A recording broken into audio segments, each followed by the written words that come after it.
Hi guys, so I just want to talk a bit more about Lauriston Farm and give a little introduction on the project and clear some things up that people have been asking questions about in the consultation. So Lauriston Farm is a 40-hectare piece of land and it's currently owned by Edinburgh Council, but they've been leasing it to tenant farmers for the last few decades, and the tenant farmers have been using it mainly as a silage crop, but they've done a bit of sporadic grazing on it as well, and in the past it's been ploughed quite thoroughly.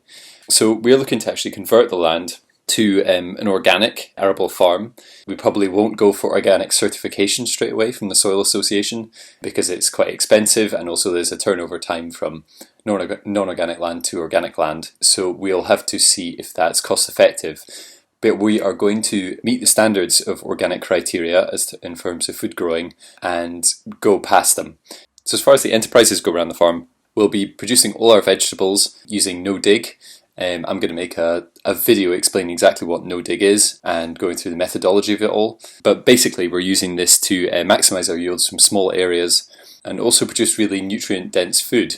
And of course save our backs as well, which will make sense when I explain what no-dig is. We're also looking to create a lot of habitat. So as it currently stands, Lauriston Farm is one large open field, but we're going to be dividing up the land using hedges. And this is just to not only make it more easy for us to manage, but also to create habitat and act as carbon storage as well.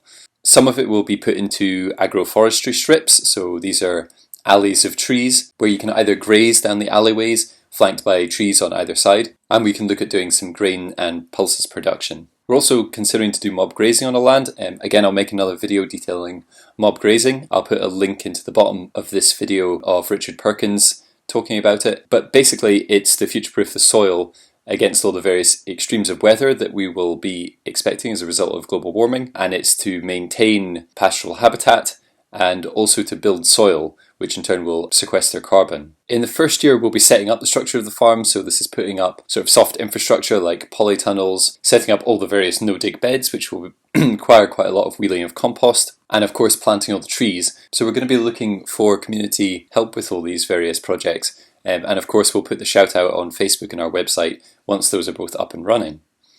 Now I have had some concerns from the consultation about the wading birds, so this is the most northerly edge of the farm that's closest to the Forth, and this is an important habitat for wading birds currently. So we will be protecting this and enhancing it. We'll be putting in a double, possibly a triple hedge to divide this bit of the farm off from the rest so that they're as disturbed as little as possible by noise and visitors, and also as a sight block so the birds can't actually see what's going on the farm. We did consider making some scrapes, but we decided that we actually might manage this land slightly with grazing cattle, and this is just to avoid it turning into scrub. Not that scrub's a bad thing, but it will no longer be viable habitat for these seabirds. So Lauriston Farm is going to be producing top quality fruit and vegetables initially.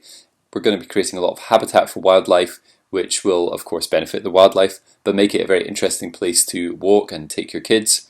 So we're looking to have the farm completely open. We're going to create walkways for people to walk through the farm and experiencing the nature that we are expecting to return there.